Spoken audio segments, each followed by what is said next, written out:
প্রিয় দর্শক, সবাইকে স্বাগত জানাচ্ছি টিভি 24 আয়োজিত নিয়মিত অনুষ্ঠান দ্য ভিউজ। আমি হাবিব রহমান আছি আপনাদের সাথে। যারা বাসায় বসে সরাসরি দেখছেন, যারা পরবর্তীতে সোশ্যাল মিডিয়াতে দেখবেন, আপনাদের সবাইকে স্বাগত জানাচ্ছি। বেশ কিছু স্লাইড শেয়ার করব অনুষ্ঠানের শুরুতেই, যেটি যারা সোশ্যাল মিডিয়াতে পরবর্তীতে দেখবেন, আমি মনে করি আপনাদের সুযোগ থাকবে এটি পরবর্তীতে ভালো করে দেখে নেওয়ার, অনেকেরই কাজে লাগতে পারে। আজকের অনুষ্ঠানের আলোচ্য কয়েকটি বিষয় থাকবে। দুটি বিষয় হচ্ছে, একটি হচ্ছে ইমিগ্রেশনের চেঞ্জ, বিগ চেঞ্জেস। আপনারা জানেন ট্রাম্প অ্যাডমিনিস্ট্রেশন আসার পর থেকেই বিভিন্ন কার্যক্রম তারা হাতে নিয়েছেন ইমিগ্রেশন রিলেটেড। ব্যাপক অন্যান্য কার্যক্রম আছে, ফায়ারিং ফেডারেল এমপ্লয়িজ ইত্যাদি ইত্যাদি। কিন্তু আজকের আলোচনার অন্যতম বিষয় হচ্ছে ইমিগ্রেশন চেঞ্জেস আন্ডার ট্রাম্প, এবং আপনি কিভাবে আপনাকে সুরক্ষা দিতে পারেন। এখন অনেকেই সুরক্ষার কথা মনে করে কথা যখন শুনেন ধরেই নেন যে ইললিগালরা কীভাবে সুরক্ষা পাবেন। আমি কিন্তু লিগাল ইলিগাল দুটির কথাই বলছি, এবং দুটি আমরা আলোচনা করব। তো যেটি আপনাদের সামনে আমি তুলে ধরবো, যে ডিপোর্টেশন যে আছে, মানে বড় বড় পদক্ষেপ যেটি নিয়েছেন, অনেকগুলি পদক্ষেপের অন্যতম 6টি আমি আপনাদের সামনে তুলে ধরবো এবং তার ব্যাখ্যাও করার চেষ্টা করব।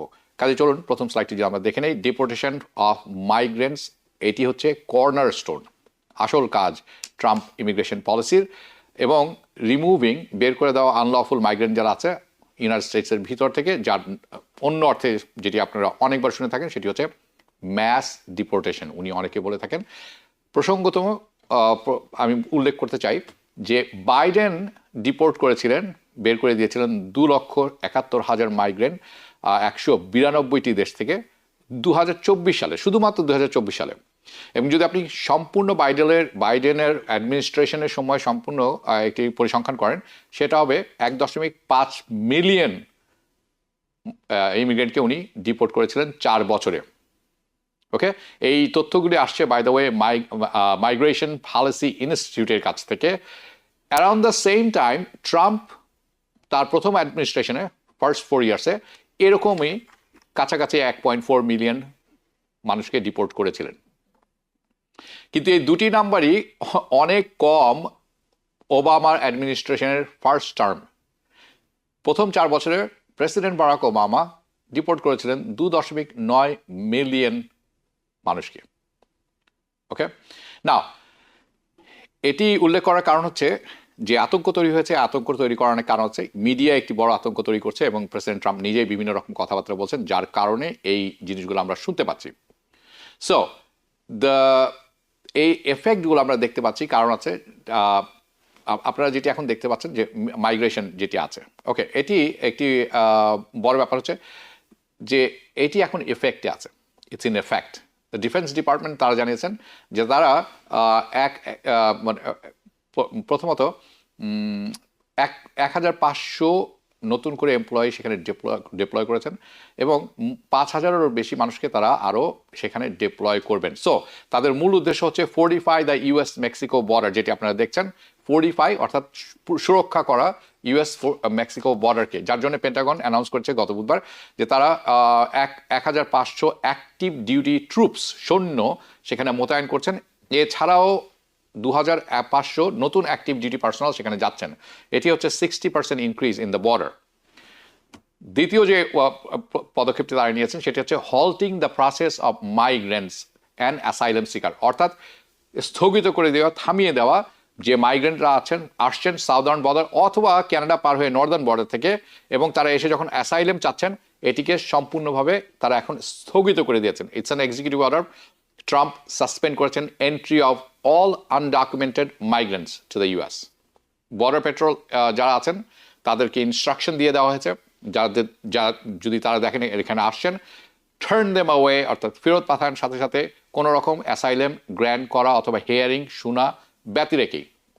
এই অর্ডারের আগে আপনি যদি বর্ডারে আসতেন, আপনাকে অ্যাসাইলেম সিক করার জন্য, অ্যাসাইলেম দেওয়ার জন্য লিগাল রাইট ছিল আপনার। ওকে, পরবর্তী স্লাইড যেটি আছে, ক্যান্সেলিং এক্সিস্টিং মাইগ্রেন্ট অ্যাপয়েন্টমেন্ট। আপনারা অনেকে জানেন যারা এসেছেন বর্ডার ক্রস করে, তারা একটি অনেকে অ্যাপ্লিকেশন করেছেন অ্যাসাইলেমের জন্য। দ্য বিগ চেঞ্জ যেটি সব জায়গায় দেখা গেছে, ইমিডিয়েটলি ট্রাম্প আসার পরে, অফিসে আসার পরে উনি কী করেছেন, CBP-1 নামে একটি স্মার্টফোন অ্যাপ ছিল, যেটি বর্ডারে আসার আগে মানুষরা ব্যবহার করতেন, অ্যাসাইলেম স্ক্যাজুয়াল অ্যাপয়েন্টমেন্ট করতেন। এটিকে সাসপেন্ড করে দিয়েছেন, বন্ধ করে দিয়েছেন, কমপ্লিট ডান, ফিনিশ। ওকে, তার পরবর্তী যদি আমরা দেখি, ওকে, এটি হচ্ছে মাইগ্রেন্ট শেল্টার বানানো ইন মেক্সিকোতে এখন একটি মাইগ্রেন্ট শেল্টার বানানো হচ্ছে, যাদেরকে এখান থেকে ফেরত পাঠানো হবে, তারাও সেখানে থাকবেন। আহামরি কোনো ফ্যাসিলিটিস নয়, এটি তাঁবু অথবা টেন্ট নামে যেটি আপনারা চিনেন, টেম্পোরারি হাউজিং, সেখানে বানানো হয়েছে। ওকে, এবং পরবর্তীতে যেটি আছে সেটি হচ্ছে এরকম, আমরা যদি পরবর্তী স্লাইডটি দেখি, সেটি হচ্ছে এক্সপ্যান্ডিং দ্য পাওয়ার্স অফ আইসের পাওয়ার বাড়ানো হয়েছে, যাতে করে তারা কোনো রকম অনুমতি ছাড়াই, পূর্ব অনুমতি ছাড়াই তারা বিভিন্ন জায়গায় রেইড দিতে পারেন। ওকে, এইটি হচ্ছে ট্রাম্প এক্সিকিউটিভ অর্ডার যেটি সাইন করেছেন। তার লক্ষ্য হচ্ছে ইমিগ্রেশনের যে কাস্টম এনফোর্সমেন্ট আছে তাদের অ্যাবিলিটি, তাদের সামর্থ্য অ্যারেস্ট করার ক্ষেত্রে, ডিটেইন করার ক্ষেত্রে আনলফুল ইমিগ্রেন্ট যারা আছেন তাদেরকে অধিকতর সামর্থ্য দেওয়া হয়েছে in the US soil, by the way, okay, not outside US soil. Now, এই সমস্ত বিষয়ে আজকে আলোচনা করার জন্য আমার সাথে যোগ দিয়েছেন অ্যাটর্নি আহসান হাবিব। স্বাগত জানাচ্ছি আপনাকে। আশা করি আপনি ভালো আছেন এবং শুনতে পাচ্ছেন। ধন্যবাদ আপনাকে। আমি শুভেচ্ছা জানাচ্ছি টিভি24 দর্শকদেরকে। ওকে, আমি দর্শকদের একটু জানিয়ে রাখতে চাই, দর্শক আপনারা যারা দেখছেন অনুষ্ঠানটি সরাসরি, আপনারা কিন্তু স্ক্রিনে যে নাম্বারটি দেখছেন 646-307-9828, এই নাম্বারে ফোন করতে পারেন।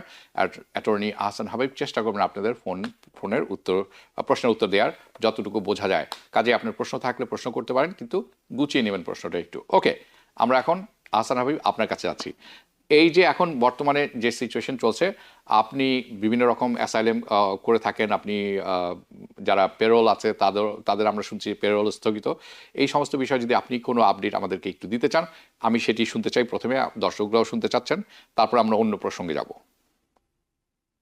আজকের একটা খবর দিয়ে আমি শুরু করতে চাই, যেটা ইউনাইটেড খুব নাম করা একটা পত্রিকা, সেটা হচ্ছে পলিটিকোতে একটা খবর এসেছে যে ট্রাম্প অ্যাডমিনিস্ট্রেশন মাস ডিপোর্টেশনের জন্য ব্যাপক প্রস্তুতি নিচ্ছে।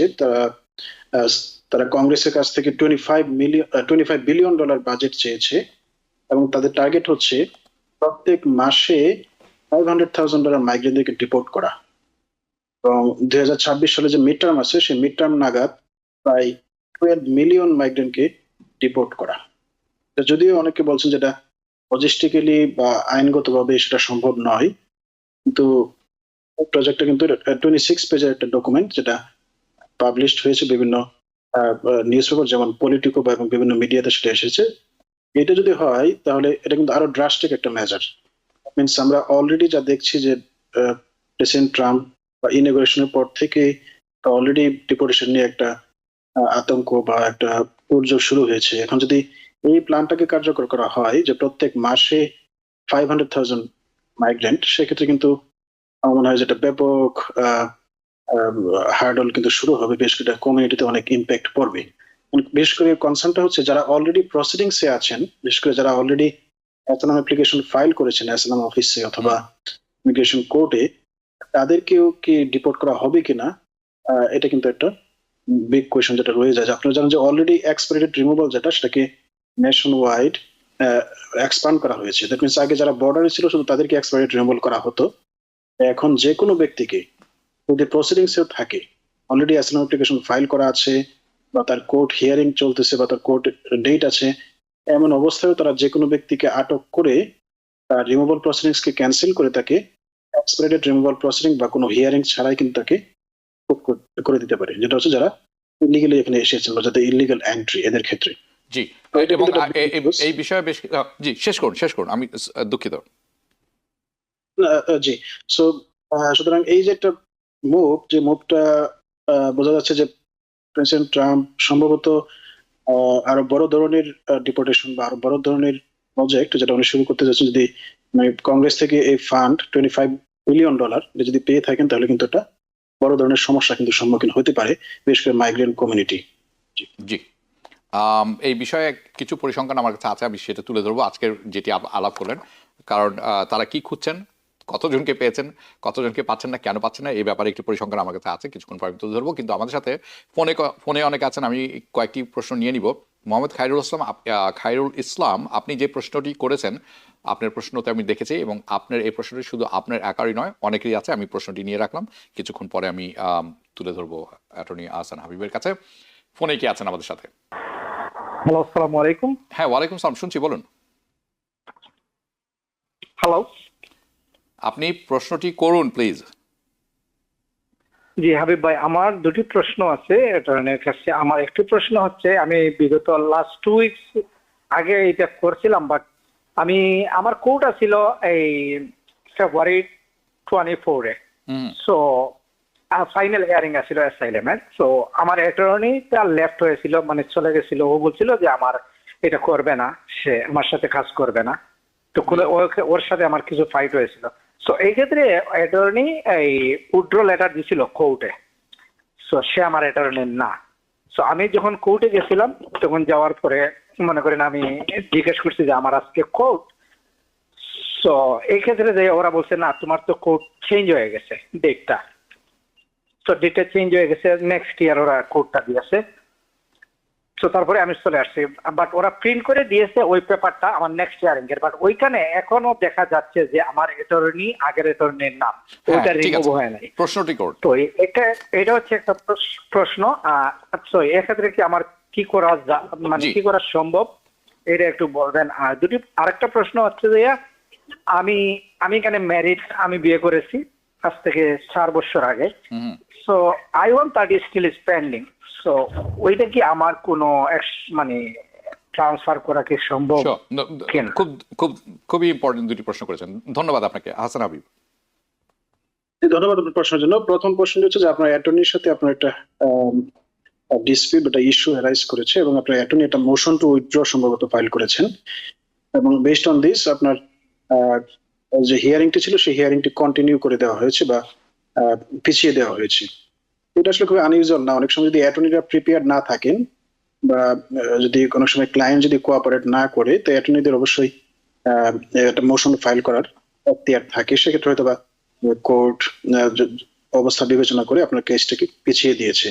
তো অনেক সময় মোশন টু উইথড্র গ্রান্ট হওয়ার পরেও অ্যাটর্নিদেরকে অন দ্য রেকর্ডে রাখা হয়, যাতে এই ক্লায়েন্টের যদি কোনো রিমুভাল অর্ডার হয়, তাতে তাকে অ্যাটর্নি এই ক্লায়েন্টকে কমিউনিকেট করেন। মিনস এটাকে বলা হয় যে মোশন গ্রান্ট হয়েছে, but for the purpose of removal, যদি আপনাকে কখনো রিমুভাল অর্ডার দেওয়া হয়, আপনি কোনো হিয়ারিং মিস করেন, কিন্তু এই অ্যাটর্নি আপনাকে আপনার বাসায় মেইল বা অন্য কোনো ভাবে আপনাকে ইনফর্ম করে আপনার বিরুদ্ধে একটা রিমুভাল অর্ডার আছে। দ্বিতীয় যে প্রশ্নটি সেটা হচ্ছে যে আপনি ম্যারেজ কেস আপনার পেন্ডিং আছে I-130। জেনারেলি পেন্ডিং I-130 থাকলে মোশন টু টার্মিনেট করে আপনার যে রিমুভাল প্রসিডিংসটি আছে সেই প্রসিডিংসটিকে টার্মিনেট করে দেওয়া যায়। দ্যাট মিনস আপনার ইমিগ্রেশন কোর্টে আর কোনো কেস থাকবে না। এটা বেনিফিটটা হচ্ছে যে আপনি আর ডিপোর্টেশন প্রসিডিংসে থাকবেন না, এবং আপনার যে ম্যারেজ কেস, সেই ম্যারেজ কেসের মাধ্যমে আপনি আপনার গ্রিন কার্ডটি আপনি পার্সু করতে পারবেন। তাই এই প্রসেসটা যথেষ্ট কমপ্লেক্স। আপনাকে অবশ্যই একজন অ্যাটর্নি লাগবে। আপনি যদি বর্তমান অ্যাটর্নির সাথে আপনার কোনো সমস্যা হয়, আপনি অন্য একজন কোয়ালিফাইড অ্যাটর্নির সাথে কথা বলে আপনার কেসের ব্যাপারে কাজ করুন। ধন্যবাদ। জি। আমি এই ফাঁকে একটু বলে রাখি, ইব্রাহিম খলিল আপনি একটি প্রশ্ন করেছেন। 10 বছরের গ্রিন কার্ড আছে, আপনি বাংলাদেশে যাচ্ছেন না, কিন্তু আপনি অন্য কোনো দেশে যেতে পারবেন না। অবশ্যই যেতে পারবেন। একটি কথা আমি সবাইকে বলে দিতে চাই, এহসান হাবিব শুনছেন, ক্রিমিনাল রেকর্ড যদি থেকে থাকে আপনার, আমি খুব বলবো খুবই সাবধান। Any criminal record right now it's not a good thing to travel with green card যদি থেকে থাকে। Travel to save with SIG green card administration. আপনি আশা করি উত্তর পেয়ে গেছেন। আরেকটি প্রশ্ন আমি কিছুক্ষণ পরে বলবো। মাহাদি হাসান বলেছেন 1 বছর 6 মাস হলো ওয়ার্ক পারমিটের জন্য রিনিউ করেছি, এখনো রিসিভ লেটার পাইনি, জানাবেন খুব দ্রুত হাসান হাবিব, কারণ আমি অন্য ফোনে কলে চলে যাব। 1 বছর 6 মাস হয়ে গেছে, এখনো গ্রিন কার্ড না, ওয়ার্ক পারমিটটা রিনিউয়ের আবেদন করেছিলেন, এখনো পাননি। সরি। হ্যাঁ, তো জানেন যে অনেক সময় ওয়ার্ক পারমিট রিনিউ করার ক্ষেত্রে এটা সর্বোচ্চ অনেক সময় 2 বছর লেগে যেতে পারে। আনইউজুয়াল না। কারণ আপনার আগের যে ওয়ার্ক পারমিট, সেই ওয়ার্ক পারমিটটি অটোমেটিক্যালি রিনিউড হয়ে গেছে 540 দিনের জন্য। আপনারা জানেন যে আপনি যখনই ওয়ার্ক পারমিট রিনিউর জন্য অ্যাপ্লাই করবেন, তখন আপনাকে যে রিসিপ্টটা ইস্যু করা হয়, সেই রিসিপ্টে লেখা থাকে যে আমার আগের ওয়ার্ক পারমিটটি 540 দিন অটোমেটিক এক্সটেন্ড হয়ে গেছে। এটা করা হয় মূলত USCIS এর অ্যাডমিনিস্ট্রেটিভ এফিসিয়েন্সির জন্য, যাতে এই প্রসেসটাকে ডিলে করতে পারে বা তাদের আস্তে ধীরে তারা এই কার্ডটাকে প্রডিউস করতে পারে। ধন্যবাদ। হ্যাঁ, সো দুটি জিনিস, কার্ডটি পেলে পাবেন 5 বছরের ওয়ার্ক পারমিট, আবার আপনি যখন না পাওয়া পর্যন্ত আপনার যে রিসিপ্টটি আছে সেটি সাথে রাখবেন, দ্যাট বলে দিচ্ছে যে আপনি 5 বছরের জন্য আপনি গুড, আনলেস যদি আপনি ডিনায়াল কোনো লেটার পেয়ে থাকেন, সেটি না হওয়া পর্যন্ত ইউর গুড। ওকে, ফোনে কি আছেন আমাদের সাথে? ওয়ালাইকুম সালাম। হ্যালো, জি, বলুন। আসসালামু আলাইকুম। জি, আমার নাম মোহাম্মদ ইসলাম। অ্যাকচুয়ালি আমার হিয়ারিং ছিল, মাস্টার হিয়ারিং আগামী মাসে, বাট হঠাৎ করে আজকে অনলাইনে চেক করে দেখতেছি এটা 2028 নিয়ে গেছে। তো ডেটটাকে কিপ করার জন্য কি করণীয়, বা আমি কোর্টে ডাইরেক্ট গেলে কি এই ব্যাপারে কোনো কিছু মানে জানতে পারবো কিনা? ডেটটা কি আপনি এগিয়ে নিয়ে আসতে চান? জি, আজকে আমি অনলাইনে চেক করে দেখলাম যে ডেটটা আমার 28 নিয়ে গেছে। 3 বছর পরে নিয়ে জি, গেছে। হ্যাঁ, ধন্যবাদ আপনাকে। তো এটাকে আমি এগিয়ে নিয়ে আসতে চাই, কি করতে হবে? জি, ধন্যবাদ আপনাকে। আহসান হাবিব, প্লিজ। আপনাদের ইনফরমেশনের জন্য আমি একটা তথ্য দিতে চাই, সেটা হচ্ছে যে বর্তমানে ইমিগ্রেশন কোর্ট সিস্টেমে প্রায় 3.5 মিলিয়ন কেস পেন্ডিং আছে। 3.5 মিলিয়ন কেস, এবং এভরিডে কিন্তু নতুন নতুন লোকজনকে রিমুভাল প্রসিডিংস দেওয়া হচ্ছে। দ্যাট মিনস এভরিডে নতুন নতুন কেস অ্যাড হচ্ছে, কিন্তু নতুন বিচারক কিন্তু সেই হারে নিয়োগ দেওয়া হচ্ছে না। সুতরাং ইমিগ্রেশন জাজদের যে ক্যালেন্ডার, এটা কিন্তু খুবই বিজি, খুবই ব্যাকলগড। সুতরাং এটা খুবই আনইউজুয়াল না যে আপনার কেস পিছাবে, বিশেষ করে আপনার কেস যদি 26 ফেডারেল প্লাজা হয়ে থাকে নিউ ইয়র্কে, সেক্ষেত্রে এখানে জাজদের ক্যালেন্ডার খুবই বিজি। তবে আপনি যদি কেস আগাইতে চান, যদি আপনার কোনো ইমার্জেন্সি এভিডেন্স থাকে যে আমার লাইফ খুব ইমিডিয়েট ডেঞ্জারের মধ্যে আছে, বা আমার ফ্যামিলি লাইফ ইমিডিয়েট ডেঞ্জারের মধ্যে আছে, সেক্ষেত্রে আপনি মোশন টু অ্যাডভান্স নামে একটা রেমেডি আছে। মোশন টু অ্যাডভান্স করে আপনার ডেটটা আগাতে পারেন। অ্যাটর্নির সাথে কথা বলে আপনি এটা জি। কাজ করতে পারেন। ওকে, হাসান হাবিব, আপনি যদি কিছু মনে করেন, আমি কি কিছু যোগ করতে পারি এর সাথে? Sure, sure. শিওর। যারা অ্যাসাইলেম কেস করে থাকেন, তারা অনেকের কাছে আমরা শুনে থাকি, আহসান হাবিব আপনি প্রায়ই শুনে থাকবেন হয়তো, যে আমার কেসটা এগিয়ে নিয়ে আসতে চাই, আমি এত দেরি করতে অপেক্ষা করতে চাই না। মনে রাখবেন, আপনি কিন্তু অ্যাসাইলেম করেছেন, আপনার জীবনের নিরাপত্তা নেই আপনার নিজের দেশে, তাই আপনি এখানে এসেছেন, আপনি নিরাপত্তা চাচ্ছেন এবং পার্মানেন্টলি থাকার ব্যবস্থা চাচ্ছেন। আপনার কি এমন তাড়া পড়ে গেল যে আপনাকে দেশের বাইরে যেতে হবে, বাংলাদেশে যেতে হবে, যার জন্য আপনার কেসটি এগিয়ে নিয়ে আসতে হবে? এটি যখন এটি কিন্তু ইমিগ্রেশন ভালো চোখে দেখে না। আপনারা অনেকেরই ধারণা আছে যে তারা ভালো চোখে দেখেন, আমি এগিয়ে নিয়ে আসতে চাই। এটি আমার ব্যক্তিগত এবং কিছুটা হলেও প্রফেশনাল মতামত দিচ্ছি, based on what I know. Okay, পরবর্তী প্রশ্নে চলে যাব। কে আছেন আমাদের সাথে? হাবিব ভাই, আসসালামু আলাইকুম। ওয়ালাইকুম সালাম। শুনছি, বলুন। জি, আমি ব্রঞ্জ থেকে বলছি ভাই, মোহাম্মদ বলছি, জি। ব্রঞ্জ থেকে। হুম। জি, দুটা প্রশ্ন আছে। প্রথম হচ্ছে, আমার ওয়াইফ 2021 সালে এখানে আসে, ইউএসএ তে আসে। বিয়ের 2 বছর পূর্ণ হওয়ার পূর্বে আসার কারণে ওকে এই কন্ডিশনাল গ্রিন কার্ড দেয়। কন্ডিশনাল গ্রিন কার্ডটা 2 বছরের জন্য দেওয়া হয়। তারপরে যখন 2 বছর পূর্ণ হওয়ার আগেই আমরা গ্রিন কার্ডটা পার্মানেন্টের জন্য আবার আমরা অ্যাপ্লিকেশন করি। তো ওরা গ্রিন কার্ড আমাদেরকে দেয় নাই, আমাদেরকে লেটার দিচ্ছে 48 মান্থ এক্সটেনশন করে, যে আমাদের সেম গ্রিনটা আমরা 48 মান্থ ট্রাভেলের জন্য ব্যবহার করতে পারবো। এখন আমার প্রশ্ন হচ্ছে, আমার ওয়াইফ যে কন্ডিশনাল গ্রিন কার্ডে আসলো, এখন কখন ওর জন্য সিটিজেনের আবেদন করতে পারবো? হ্যাঁ, good question, very good question. আচ্ছা, ও ধন্যবাদ। ভাইজানের সাহেবের বসতে সুবিধা হবে। ও এখানে আসছে 2021 ফেব্রুয়ারির 5 তারিখ। তাহলে এখন অলমোস্ট 4 ইয়ার প্লাস হয়ে গেছে ওকে, আমাদের। আপনি মানে দ্বিতীয় প্রশ্নটি খুব দ্রুত করুন। জি জি, অবশ্যই, 1 সেকেন্ডে করতেছি। আমার আব্বা আম্মা 2018 সালে এখানে আসছে। এখন ওনারা প্রতি বছর, প্রথম 3 বছর তেমন যায় নাই, এখন রিসেন্টলি প্রতি বছর আসা যাওয়া করে। আমার প্রশ্ন হচ্ছে, এখন 11 মাস এখন হয়ে গেছে, এই মুহূর্তে আসলে এয়ারপোর্ট কিংবা ইমিগ্রেশন কোনো সমস্যা ক্রিয়েট করবে কিনা? থ্যাংক ইউ ভাইজান। ধন্যবাদ আপনাকে, হাসান হাবিব। যে প্রথম প্রশ্নটা ছিল যে ওনার ওয়াইফ ম্যারেজের মাধ্যমে গ্রিন কার্ড পেয়েছেন। এটা হচ্ছে যে উনি যেদিন থেকে গ্রিন কার্ড পেয়েছেন, ওই ডেট থেকে 2 বছর 9 মাস পরে উনি সিটিজেনশিপের জন্য অ্যাপ্লাই করতে পারবেন। আপনার পার্মানেন্ট রেসিডেন্ট কার্ডে লেখা আছে পার্মানেন্ট রেসিডেন্ট সিন্স, ডেট আছে। ওই ডেট থেকে আপনি 2 ইয়ার্স 9 মান্থস ক্যালকুলেট করবেন, ক্যালকুলেট করে আপনার সিটিজেনশিপ অ্যাপ্লিকেশনের ডেটটা আপনি নির্ধারণ করবেন। আমি আবারও বলছি, গ্রিন কার্ড পাওয়ার 2 বছর 9 মাস পরে উনি সিটিজেনশিপের জন্য এলিজিবল হবে। আর দ্বিতীয় যে প্রশ্নটি ছিল, আমি আসলে স্পষ্ট হ্যাঁ, না। ওনার বাবা এসেছেন, উনি 2008 সালে, কিন্তু প্রায় যাওয়া আসা করেন বাংলাদেশে। 11 মাস হয়ে যাচ্ছে এখন বাংলাদেশে আছেন, কোনো প্রবলেম হবে কিনা? This is a serious question. Generally permanent resident আসলে 6 মাসের বেশি পারমিট ছাড়া থাকতে পারে না, বাট 1 বছরের মধ্যে আসলে ওনাদেরকে আসতে দেওয়া হয়। বাট 1 বছর পরে হয়ে গেলে কিন্তু যদি চায় বর্ডার অথরিটি তাদেরকে গ্রিন কার্ড বাতিল করে দিতে পারে। আমি বলবো, বর্তমান যে পলিটিক্যাল ক্লাইমেট, ওনার দ্রুত ফেরত আসা উচিত। ধন্যবাদ। জি, ধন্যবাদ আপনাকে। কে আছেন পরবর্তীতে আমাদের সাথে ফোনে? হ্যাঁ, শুনছি, বলুন। হ্যালো, ওয়ালাইকুম আসসালামু সালাম। আলাইকুম। হ্যাঁ, ওয়ালাইকুম সালাম, বলুন।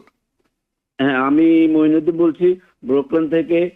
আমার 3টা প্রশ্ন, একটা প্রশ্ন না, আমি এতগুলো প্রশ্ন করতে পারবেন না, কেসে- আপনাকে একটি বা দুটি প্রশ্ন করতে হবে, 3টি প্রশ্ন করতে পারবেন না। 2টি প্রশ্ন। আমি এসএলএম কেসে হারিয়ে যাওয়ার পরে আমি ডিনে হয়েছি, আপিলের পরে এখন সার্কিটে আমি উইন করছি। এখন আমি কি দেশে ওই যে পেপার আমাকে সার্কিটে দিছে, আমি কি চলাফেরার মধ্যে আইসের কোনো প্রবলেমে পড়বো কিনা, 1 নাম্বার। আর আমি যদি দেশে বিয়ে করি, আমি কি লিগেল হতে পারবো কিনা এই দেশে থাকা অবস্থা? এই দুইটা জি। প্রশ্ন আপনার ধন্যবাদ আপনাকে, ধন্যবাদ। হাসান হাবিব। ধন্যবাদ। যেহেতু আপনি সার্কিট কোর্টে উইন করেছেন, কংগ্রেচুলেশনস, দ্যাট মিনস আপনার অ্যাসাইলাম আলটিমেটলি গ্রান্ট হয়েছে। জেনারেলি সার্কিট কোর্ট উইন করলে তারা আবার এটাকে লোয়ার কোর্টে রিমান্ড করে আবার জাজের ডিসিশন দেয়। আপনি এখন পার্মানেন্ট রেসিডেন্সি অ্যাপ্লাই করার জন্য এলিজিবল।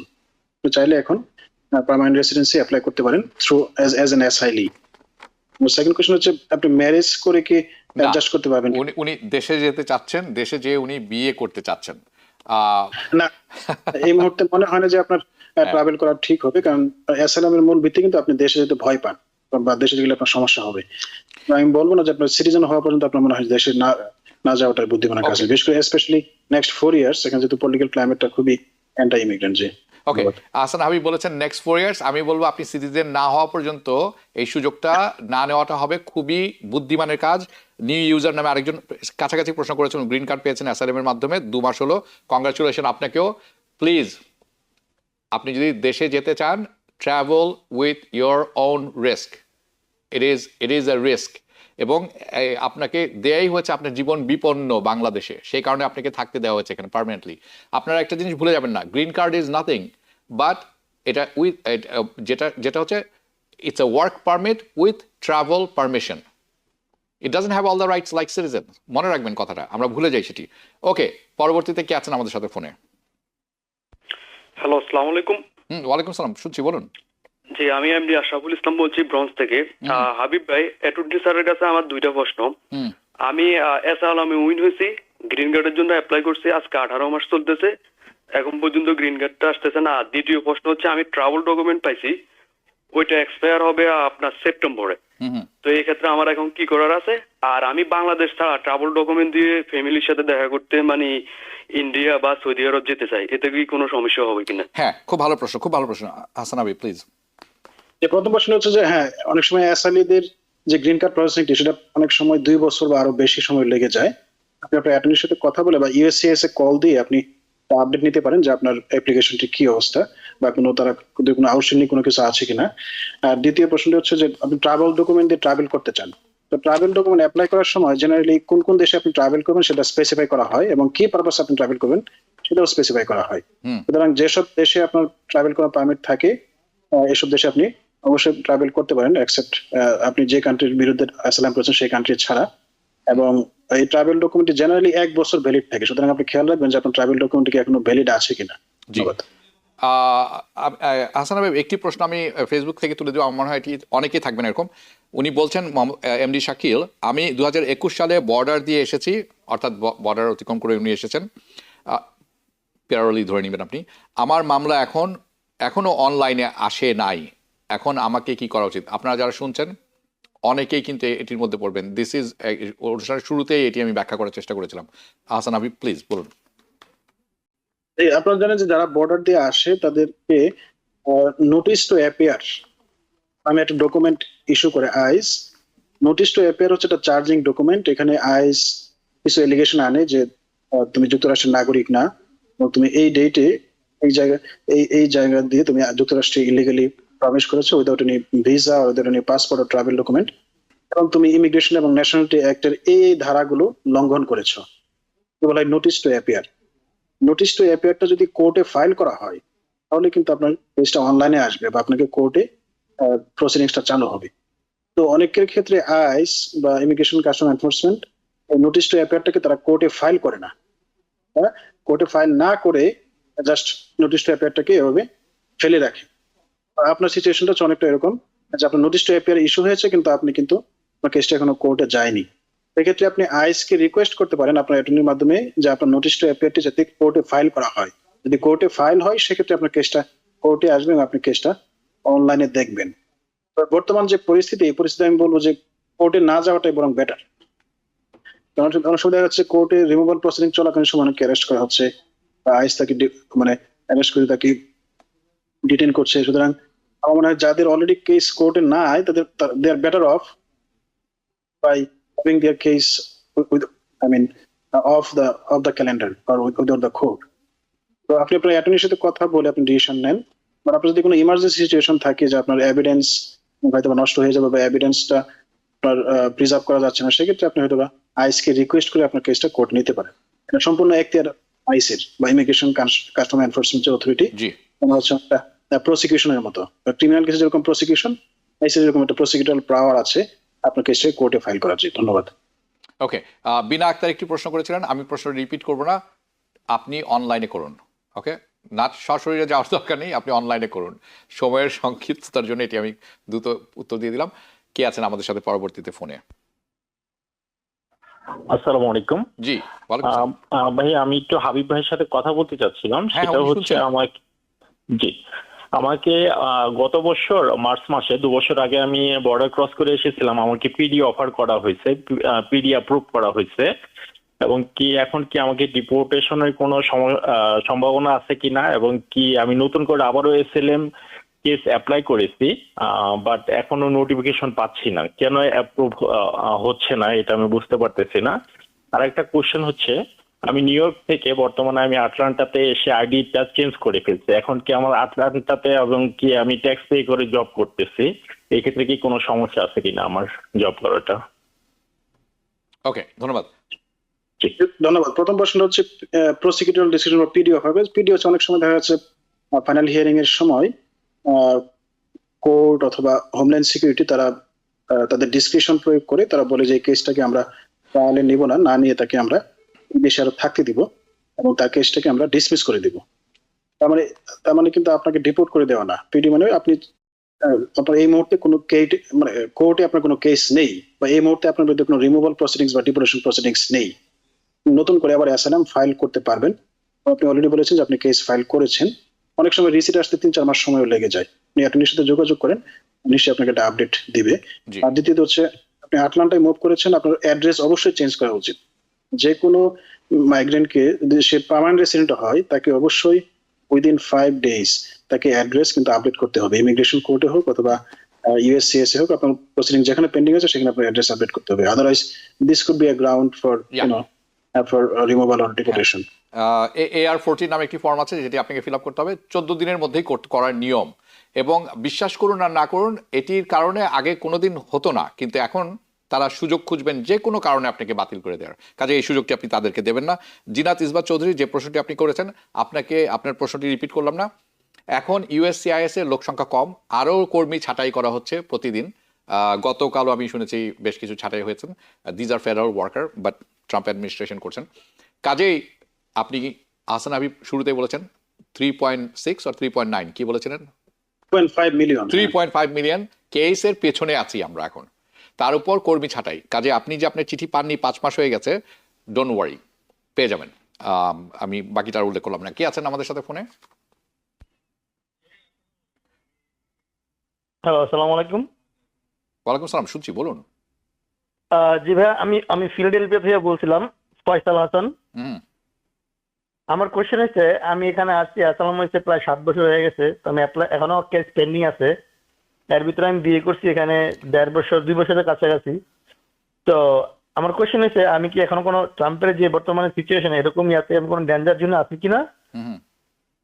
আর দ্বিতীয় কোশ্চেন হচ্ছে, আমি যেহেতু অ্যাসালামও আছে প্লাস বিয়ে করছি, ওটাও কেস ফাইল করছি, তখন আমার কি দেশে গিয়ে আসতে হবে, না দেশে না গিয়ে আমি গ্রিন কার্ড পাইতে পারি এখানে? আপনি কিভাবে এসেছেন এখানে? আমি বর্ডার ক্রস করে। আচ্ছা, ধন্যবাদ আপনাকে। ওকে। যে প্রথম প্রশ্ন হচ্ছে অ্যাসাইলাম কেস পেন্ডিং আছে। আমি যেমনটি বলছিলাম যে আসলে কোর্টে হিউজ ব্যাকলগ আছে আনফরচুনেটলি, এবং আপনার কেসটা এখনো পেন্ডিং আছে। আর আপনার ম্যারেজ কেস সম্ভবত পেন্ডিং আছে। আমি আগে যেমনটা বলছিলাম যে আপনার যদি ম্যারেজ কেস পেন্ডিং থাকে সেক্ষেত্রে আপনি অ্যাটর্নির সাথে যোগাযোগ করে মোশন টু টার্মিনেট করে আপনার পেন্ডিং রিমুভাল প্রসিডিংসকে ডিসমিস করে দিতে পারেন বা এটাকে টার্মিনেট করে দিতে পারেন। বেনিফিটটা হচ্ছে যে আপনি আর রিমুভাল প্রসিডিংসে থাকবেন না, এবং আপনি আপনার স্পাউসের মাধ্যমে আপনি গ্রিন কার্ড প্রসিড করতে পারবেন। এখন কোয়েশ্চনটা হচ্ছে আপনার এন্ট্রি যদি লিগ্যাল না হয় তো জেনারেলি এখানে অ্যাডজাস্ট করা যায় না। তবে আপনি যদি পেরোল পেয়ে থাকেন, অনেক সময় যারা বর্ডার দিয়ে আসে তাদেরকে হিউম্যানিটেরিয়ান গ্রাউন্ডে পেরোল দেওয়া হয় under section 212D5, INS section 212D5। যদি আপনাকে হিউম্যানিটেরিয়ান পেরোল দেওয়া হয় সেক্ষেত্রে আপনার এন্ট্রিকে লিগ্যাল হিসেবে বিবেচনা করা হবে এবং আপনি হয়তোবা অ্যাডজাস্ট করতে পারবেন। But this very complex legal question. হ্যাঁ, আপনার যে কোনো একজন এক্সপিরিয়েন্স অ্যাটর্নির সাথে কথা বলে আপনার কাগজপত্র রিভিউ করে একটা মতামত নিতে হবে। ধন্যবাদ। আমি আপনাকে বলবো, আপনাকে খুব খুব সাবধান হতে হবে। Because your entry is different, আপনার এন্ট্রি বর্ডার ক্রস করে আসছেন। আমি একটি সিমিলার প্রশ্ন তুলে দিচ্ছি হাবিব হাসান হাবিব আপনার কাছে। আমি গত 24-এ নাম উল্লেখ করলাম না, গত 24 নভেম্বরে মেক্সিকো বর্ডার দিয়ে উনি এসেছেন। আইস তাকে পেরোল দিয়েছিলেন 1 বছরের জন্য। উনি ইউএসসিআইএস এর কাছে অ্যাসাইলামের কেস সাবমিট করতে চাচ্ছেন 4-5 দিনের ভিতর। আমরা অনুষ্ঠানের শুরুতেই কিছু বলেছিলাম, পুনরায় শুনে নেবেন, please pay attention. Hasan Habib. যে অ্যাসাইলামটা জেনারেলি যুক্তরাষ্ট্র প্রবেশ করার 1 বছরের মধ্যে কিন্তু করতে হয়, এটা খুবই ইম্পর্টেন্ট। উনি কি বলেছেন ওনার 1 বছর অলরেডি পার হয়ে গেছে নাকি? 1 বছরের জন্য ওনাকে পেরোল দিয়েছেন, বর্ডার ক্রস করে এসেছেন তো মেক্সিকো থেকে। এখন উনি চিন্তা করছেন 4-5 দিনের মধ্যে অ্যাসাইলাম কেস সাবমিট করবেন। জেনারেলি যুক্তরাষ্ট্র প্রবেশ করার 1 বছরের মধ্যে অ্যাসাইলাম করতে হয়। আপনি পেরোলে আসেন, লিগালি আসেন, ইলিগালি আসেন, আপনি যেভাবে আসেন না কেন, জেনারেলি উইদিন 1 ইয়ার আপনাকে অ্যাসাইলামটা করতে হয়। আপনি 1 ইয়ারের মধ্যে না করতে পারেন, আপনাকে এক্সপ্লেইন করতে হবে আপনি কেন 1 ইয়ারের মধ্যে করতে পারেননি। হতে পারে আপনার পার্সোনাল সার্কামস্টেন্স, এটা হতে পারে চেঞ্জ কান্ট্রি কন্ডিশন। আর যেহেতু আপনার পেরোল, দ্যাট মিনস আপনার এন্ট্রি লিগ্যাল বিবেচনা করা হবে এই ক্ষেত্রে, for the purpose of adjustment. হয়তো আপনার ম্যারেজ বেস অ্যাডজাস্টমেন্ট বা এমপ্লয়মেন্ট বেস অ্যাডজাস্টমেন্ট একটা সুযোগ কিন্তু থাকবেই। হ্যাঁ, আপনি অ্যাটর্নির সাথে কথা বলে আরো বিস্তারিত আপনাকে খুব ভালো, আপনার সিচুয়েশন একটু ঘোলা, বিকজ আপনি পেরোল পেয়েছেন, আপনি বর্ডার করে এসেছেন, আপনি পেরোল পেয়েছেন। প্রবলেমটা হচ্ছে ট্রাম্প অ্যাডমিনিস্ট্রেশন পেরোল স্থগিত ঘোষণা করেছেন। So this is another sticky point for you. আপনাকে খুব ভালো একজন অ্যাটর্নির সাথে বসতে হবে, এবং আপনি হাসান হাবিবের কাছেও যেতে পারেন, যার কাছে ভালো মনে হয় যেতে পারেন, কিন্তু আপনাকে পুরো জিনিস নিয়ে বসতে হবে। 1-2 কথায় আপনার প্রশ্ন উত্তর দেওয়া সম্ভব না। আমি দুঃখিত to give you the bad news, but this is what it is. কে আছেন আমাদের সাথে ফোনে এখন? হ্যালো, হ্যাঁ, ওয়ালাইকুম সালাম, শুনছি, বলুন। জি ভাইয়া, আমার কোশ্চেনটা একটু বড়, আমি যদি সময় দেন আমি একটু করতে পারি। সময় কম, আপনি খুব গুছিয়ে খুব দ্রুত প্রশ্নটি করতে হবে। ওকে জি ভাইয়া, ওকে। জি ভাইয়া, তো ভাইয়া আমি এখানে আসছি হচ্ছে 2018-তে। আসার পরে আমি 2021-এ বিয়ে করে নিছি। আমি এখানে আসছি বর্ডার ক্রস করে। তো আমার ফাইনাল হিয়ারিং ডেট ছিল হচ্ছে 2024-এর ডিসেম্বরে। তো 2024-এর ডিসেম্বরে আমার ফাইনাল হিয়ারিং এ আমাকে ডিনাই করে দিতে। তো আমি ডিনাই হওয়ার পর আমার ওয়াইফ কিন্তু এখানে গ্রিন কার্ড হোল্ডার। তো আমি আমার ওয়াইফকে দিয়ে আগে অ্যাপ্লাই করি নাই। আমি এখন যখন ডিনাই করছে, এখন আমি আমার ওয়াইফকে দিয়ে অ্যাপ্লাই করছি। এখন অ্যাপ্লাই করার পরে আমার হচ্ছে সবকিছু আপনার হচ্ছে রিসিপ্ট লেটার পেয়েছি আমি ইউএসসিএস থেকে। এখন আসলে আমি কি এই ব্যাপারগুলো নিয়ে কি আমি সেফ জোনে আছি নাকি আসলে আমার কোনো প্রবলেম হতে পারে? খুবই ভালো, ভেরি গুড প্রশ্ন। আসলে আপনার প্রশ্ন 3টি। আপনি কি সেফ জোনে আছেন কিনা, আপনি কি করবেন এখন, এবং আপনার কোন রাস্তায় প্রসিড করা উচিত, 3টি। ওকে, শুনবো হাসান হাবিব। ধন্যবাদ আপনার প্রশ্নের জন্য। জি, আমি প্রথমে যেমনটি বলছিলাম যে ট্রাম্প অ্যাডমিনিস্ট্রেশন এক্সপাইরেটেড রিমুভাল নামে একটা নতুন রেগুলেশন তারা দিয়েছে, যেটা আগে ছিল শুধু বর্ডারে। যারা বর্ডার দিয়ে আসবে উইদিন 100 মাইলস অফ বর্ডার, তারা যে কোনো ব্যক্তিকে পেলে বিচার ছাড়াই বা হিয়ারিং ছাড়াই তাকে ডিপোর্ট করে দিতে পারে। বলা হয় যে এক্সপাইরেটেড রিমুভাল। আনফরচুনেটলি ট্রাম্প অ্যাডমিনিস্ট্রেশন এখন এটাকে ন্যাশন ওয়াইড করেছেন। দ্যাট মিনস নিউ ইয়র্ক সিটিতে যদি কেউ অ্যারেস্ট হয়, আইস তার ডিসক্রিপশন ইউজ করে ওই ব্যক্তিকে এক্সপাইরেটেড রিমুভাল প্রসিডিংসে কিন্তু দিতে পারে, এবং কোনো হিয়ারিং ছাড়াই কিন্তু তাকে রিমুভ করে দিতে পারে যদি তার এন্ট্রি ইলিগাল হয়। যাদের এন্ট্রি ইলিগাল তারা কিন্তু অবশ্যই হাই রিস্কে আছেন, স্পেশালি তারা যদি কোনো ধরনের ক্রিমিনাল অ্যাক্টিভিটির সাথে ইনভলভ হন। তাহলে নতুন একটা আইন হয়েছে, এটা বলা হয় যে Laken Riley Act. Recently Congress যেটাকে পাস করেছে, সেই এই আইনের আন্ডারে কিন্তু সিরিয়াস কনসিকুয়েন্সের সম্মুখীন হতে পারেন। সুতরাং রিস্ক অবশ্যই আছে যারা বর্ডার দিয়ে এসেছে। দ্বিতীয়ত হচ্ছে আপনি ম্যারেজ কেস করেছেন। আমি যদি বলছিলাম যে ম্যারেজ কেস পেন্ডিং থাকা অবস্থা জেনারেলি রিমুভাল প্রসিডিংসকে টার্মিনেট করা যায়। আপনি মোশন করে বোর্ড অফ ইমিগ্রেশন আপিলস বা যেখানে আপনার কেসটা পেন্ডিং আছে সেখানে কেসটাকে টার্মিনেট করতে পারেন, এবং ম্যারেজের মাধ্যমে আপনার যে গ্রিন কার্ড প্রসিডিংস সেই প্রসিডিংসটি আপনি চালু করতে পারেন। বাট এখানে অনেক কমপ্লেক্স ইস্যু আছে, বিশেষ করে আপনার ওয়ার্ক পারমিটে ভ্যালিড থাকবে কিনা, যেহেতু আপনার ওয়াইফ পার্মানেন্ট রেসিডেন্ট, এটাও কিন্তু খেয়াল রাখতে হবে।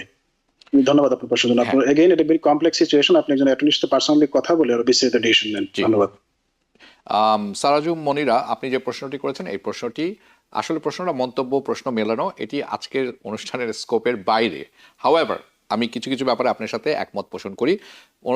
এই ব্যাপারটি নিয়ে আসলে আলোচনা হওয়া দরকার। আপনি আমাদের 2টি অনুষ্ঠান হয় আলোচনায় বাংলাদেশ সকালে, এবং আওয়ার ডেমোক্রেসি। আওয়ার ডেমোক্রেসিতে আমরা প্রশ্ন নেই না, আমি চেষ্টা করব দেখি সেখানে কিছু করা যায় কিনা, কিন্তু আমি চেষ্টা করবো আপনার এই মনোভাবটি তুলে ধরার। পরবর্তী অনুষ্ঠানে থাকবেন আগামী শুক্রবার, আমি চেষ্টা করব লাইভ হয় সেটি, না সেটি লাইভ হয় না, পরবর্তীতে যাবে ইউটিউবে। ওকে, কে আছেন আমাদের সাথে ফোনে? আসসালামু আলাইকুম ভাই। ওয়ালাইকুম সালাম। ভাই আমার দুইটা প্রশ্ন আছে। প্রথম প্রশ্ন হলো, আমি স্টুডেন্ট ভিসা থেকে আমেরিকাতে আসছি, ঠিক আছে? তো স্টুডেন্ট থাকা অবস্থায় আমি আমার সোশ্যালটাও পাইছি, আর তখন আমি আমার ড্রাইভিং লাইসেন্সটাও আমি ডিসি থেকে নিয়েছি। আমি এখন ডিসিতে থাকি। তো আমি 7 মাস আগে আমি নিউ ইয়র্কে আমার অ্যাসাইলাম সাবমিট করছি, তো এখন আমার ওয়ার্ক পারমিট আইসা পড়ছে। তো এখন আমি চাচ্ছি গাড়ি কিনতে, তো আমার কি ডিসিতে গাড়ি কিনা ভালো হবে? আর নিউ ইয়র্কে তো ইন্স্যুরেন্স অনেক কস্টলি। আর আমার সেকেন্ড কোয়েশ্চেন হলো, আচ্ছা সেকেন্ড প্রশ্ন বলুন। আমি যখন এলআই নাম্বার দিয়ে আমার কেসটা সার্চ করি, এটা আসে না। যখন আমার রিসিট নাম্বার দিয়ে ইউএসসিএস এ সার্চ করি, তখন দেখায় যে next step is an in person interview. Okay, তো এটা কি ভালো হয়েছে? আমি এটা বুঝতেছি না। ব্যাপারটি আসলে কি রহস্যজনক মনে হচ্ছে আপনার কাছে? ঠিক আছে, জি। আহসান হাবিব, আপনি ওনার দ্বিতীয় প্রশ্নের উত্তরটি দেন, আমি ওনার প্রথম প্রশ্নের উত্তর দিব, কিন্তু উনি যদি সহমত পোষণ করেন যে ইন্স্যুরেন্স যদি ওনার কমে তার একটা পার্সেন্টেজ আমি পাবো। ওকে ঠিক আছে, বলুন। যে আপনার কেসটা যদি কোর্টে থাকতো, সেক্ষেত্রে এলআইএন নাম্বার দিলে আপনার executive office of immigration review বা ইউআইআর এর যে ওয়েবসাইট আছে সেখান থেকে আপনি কেসটা দেখতে পারতেন। যেহেতু আপনার কেসটা ইউএসসিএস এ আছে, আপনি এটা অনলাইনে দেখতে পারবেন না থ্রু ইউআইআর ওয়েবসাইট। তো আপনাকে ইউএসসিএস এর যে ওয়েবসাইট, সেখানে কেস স্ট্যাটাস অনলাইনের মাধ্যমে আপনি দেখতে পারবেন। হ্যাঁ, আর উনি বলছেন রিসিট নাম্বার দিলে আসে, এলিয়ান নাম্বার দিয়ে আসে না, সেটি যদি একটু বুঝিয়ে বলুন। তো এলিয়ান নাম্বার যারা কোর্টে আছে, যাদের কেসটা কোর্টে আছে, বা এলিয়ান নাম্বার যদি দেয় ইউআইআর কেস সিস্টেমে, তারা দেখতে পারে। যারা কোর্টে নাই তারা কিন্তু এর নাম্বার দিলে পাবে না, কারণ তাদের কেস এখনো কোর্টে নাই। হ্যাঁ, কেস যেটা করতে হবে, ইউএসসিএস এর ওয়েবসাইটে গিয়ে ইউএসসিএস কেস স্ট্যাটাস অনলাইনে গিয়ে তাদের কেসটা দেখতে হবে। ওনার কেসটা এই মুহূর্তে অ্যাসাইলাম অফিসে আছে, কোর্টে নাই। আচ্ছা, প্রথম প্রশ্ন উত্তর, আপনি গাড়ি যেখানে কিনতে পারেন, কোনো অসুবিধা নেই, যেখানে ইচ্ছা থাকতে পারেন। ইন্স্যুরেন্সের ব্যাপারটি হচ্ছে, আমি জানি ইন্স্যুরেন্স কিন্তু এখন অত্যন্ত ভেরি ভেরি এক্সপেন্সিভ এবং হাতের বাইরে চলে যাচ্ছে বিভিন্ন কারণে। সো আপনি ইন্স্যুরেন্স যেখানে করবেন, যেটা চিপ হয় আপনার জন্য সেটাই করবেন, যেটি কম পয়সায় পান। কিন্তু মনে রাখবেন, ইন্স্যুরেন্স যদি জানতে পারে আপনি থাকেন এক জায়গায়, ইন্স্যুরেন্স করেছেন এক জায়গায়, তখন কিন্তু এটির বিরূপ ইমিগ্রেশনে কোনো প্রভাব পড়বে না, কিন্তু রাতারাতি বেড়ে যেতে পারে। কাজেই সেটা যদি করেন খুব সংগোপনে করবেন, কাউকে না জানিয়ে, আমাদেরকেও বলার দরকার নেই। ওকে, পরবর্তীতে কে আছেন আমাদের সাথে? আসসালামু আলাইকুম হাবিব ভাই। ওয়ালাইকুম সালাম, বলুন। আশা করি আপনারা ভালো আছেন, এবং দুইটা পছন্দের মুখ একসাথে দেখে আসলে অনেক ভালো লাগলো, অনেক কিছু পরে। বলুন ভাই, আসলে আমার দুইটা প্রশ্ন ছিল। এক হচ্ছে, আপনার এই ডুয়েল সিটিজেনশিপ থাকা, এটা কোনো সমস্যা হবে কিনা নতুন প্রেসিডেন্টের এই ইমিগ্রেশনের নতুন আইনের আওতায়? আর দ্বিতীয়টা হচ্ছে যে, আমরা দেখেন না যে বাংলাদেশ পাসপোর্ট বিভিন্ন সুবিধা নেওয়ার জন্য দেখা যাচ্ছে যে আমরা ইউএস পাসপোর্ট পাওয়ার পরেও ওটা ভ্যালিড থেকে যায়, কিন্তু যেমন মনে করেন ওয়াজে যাওয়ার জন্য বাংলাদেশের খরচটা অনেক কম থাকে, অনেক সময় আমরা এটাও ইউজ করতেছি। এটা কি সমস্যা হবে কিনা? জি, ধন্যবাদ আপনাকে, জানাবেন ভাই। Thank you. হাসান হাবিব। যে আমরা যতটুকু জানি যে যুক্তরাষ্ট্র ডুয়াল সিটিজেনশিপ এলাও করে, টার্মস এন্ড কন্ডিশন অবশ্যই আছে, এবং বাংলাদেশের ল যতটুকু জানি যে ডুয়াল সিটিজেনশিপ এলাও করে, সেক্ষেত্রে অসুবিধা হওয়ার কথা নেই। একটা ব্যাপার, ট্যাক্সের ক্ষেত্রে কিন্তু আপনাকে অবশ্যই রিপোর্ট করতে হবে। আপনার যদি ইনকাম বাংলাদেশে হয় বা পৃথিবীর যে কোনো দেশে হয়, আপনি যদি যুক্তরাষ্ট্রের নাগরিক হয়ে থাকেন, আপনাকে অবশ্যই আইআরএস এর কাছে আপনার ট্যাক্স রিপোর্ট করতে হবে। যদি আপনার প্রপার্টি বাংলাদেশেও থাকে, তবু দেখে অ্যাকাউন্ট রিসিভেবল হিসেবে ধরা হবে এখানে। কারণ tax, as long as you pay your taxes or report your taxes correctly, you don't have any issue. জি, ধন্যবাদ। জি, হাসান হাবিব, আপনাকে অনেক ধন্যবাদ। মরিয়ম বেগম, আপনি যে প্রশ্নটি করেছেন, 2011 সালে আপনার ভাইয়ের জন্য অ্যাপ্লাই করেছেন, তারপর কোনো কিছু শুনছেন না, রিসিভ লেটার পেয়েছেন। আপনাকে একটি কথা বলে রাখি, ইটস F4 ক্যাটাগরি। আপনি মনে রাখবেন, এটি কারো মানে 14 বছর, 15 বছর, 20 বছরও লেগে যায় অনেকের।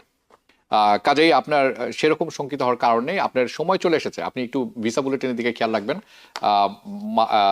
জানুয়ারি ফেব্রুয়ারি ভিসা বুলেটিনটা একটু দেখে নেবেন আপনি, কারণ হয়ে গেছে 11 বছর, 2025 11, আর হ্যাঁ 14 বছরের মতো হয়ে গেছে, তারপরেও অনেক ক্ষেত্রে 20 বছর লাগে। অ্যাটর্নি হাসান হাবিব, আমরা অনুষ্ঠানের একেবারে শেষ পর্যায়ে আছি। আপনি যদি দর্শকদের উদ্দেশ্যে কিছু বলতে চান, যাতে তারা বোঝেন যে আসলে আমরা কোন পরিস্থিতিতে আছি এবং আসলে কি পদক্ষেপ নিলে ওনারা সুরক্ষিত থাকবেন। এই বর্তমানে একটা কথা বলবো যে কোনোভাবেই আইন শৃঙ্খলার কোনো ধরনের ভায়োলেশন করা যাবে না। কোনোভাবেই পুলিশ বা কোনো ল এনফোর্সমেন্ট এজেন্সি বা আইস এদের সাথে কোনো কনফ্লিক্টে যাওয়া যাবে না, যাতে কোনো ধরনের ইস্যুটা এসকালেট হয় বা কোনো ধরনের কনফ্লিক্ট তৈরি হয়। আপনারা অবশ্যই সবাই সব ধরনের আইন মান্য করে চলবেন, সব ধরনের আইন, সিটি হোক, স্টেট হোক, ফেডারেল হোক, এবং অবশ্যই কোনো ধরনের ক্রাইমে ইনভলভ হওয়া যাবে না, কারণ বর্তমানে আমার মনে হয় যে ইতিহাসের সবচেয়ে বেশি অ্যান্টি ইমিগ্রেন্ট মুভমেন্ট, এবং এটা একটা বাই পার্টিজান একটা এজেন্ডা যেটা মনে হচ্ছে ইমিগ্রেন্টদের বিরুদ্ধে। সুতরাং সবার জন্য আবার শুভকামনা, সবাই সাবধানে থাকবেন, নিরাপদ থাকবেন। জি, আহসান হাবিব, আপনাকে অসংখ্য ধন্যবাদ। আপনি ভালো থাকবেন, আপনার সাথে পরবর্তীতে দেখা হবে। দর্শক, আপনারা যারা অনুষ্ঠানটি এতক্ষণ দেখছিলেন, আপনার অনুষ্ঠানের মাঝখানে অনেকে বলছিলেন যে কারা বিপদ আছে, কারা বিপদে নেই। এই মুহূর্তে তারা ফোকাস করছেন ইন্ডিভিজুয়াল যারা আছেন, যাদের ক্রিমিনাল রেকর্ড আছে, এবং প্রবলেম হচ্ছে তাদেরকে খুঁজে পাওয়া যাচ্ছে না অনেককেই, হ্যাভিং প্রবলেম ফাইন্ডিং কাদের আইস। বাট এই মুহূর্তে তাদের এই ক্রিমিনাল রেকর্ড যাদের আছে তাদের সংখ্যা হচ্ছে 6,600,000 individual with serious criminal records. Okay, ICE তাদেরকে চেনে, জানে, কিন্তু তাদেরকে খুঁজে পাচ্ছে না, কারণ তারা রিলোকেট করে ফেলেছেন বা চলে গেছেন, যেখানে অ্যাড্রেসটি দেওয়া ছিল ইমিগ্রেশন সেটি নাই, অথবা সেখানে থাকেন না। সেকেন্ডলি, তারা টার্গেট করছেন ইন্ডিভিজুয়াল উইথ রিমুভাল অর্ডার, যাদের অলরেডি রিমুভাল অর্ডার আছে, এবং এদের সংখ্যা শুনলে আপনার চক্ষু চড়গাছ হয়ে যাবে, কারণ হচ্ছে তাদের সংখ্যা ওভার 1 মিলিয়ন, 1 লক্ষর উপরে এদের সংখ্যা, যাদের রিমুভাল অর্ডার আছে।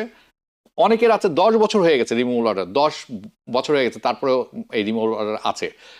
যারা কানেক্টেড টু পার্টিকুলার অ্যাড্রেস, কোন একটি অ্যাড্রেসে থাকতেন, সেই অ্যাড্রেসে তারা এখন থাকেন না, no more. Government is having problem finding these individuals removal order. Okay, and third, এটা হচ্ছে খুব easy to find this category of individual যারা এই দেশে এসেছেন গত 2 বছরে ভেরিয়াস বাইডেন পেরোল প্রোগ্রামের আন্ডারে।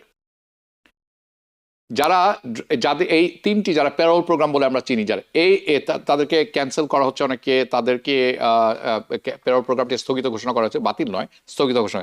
কারণ এই 3টি ক্যাটাগরি হচ্ছে নাম্বার 1। আবার অনেকেই শুনবেন যে আইস ধরলে আপনি কি বলবেন, you have the what rights do you have.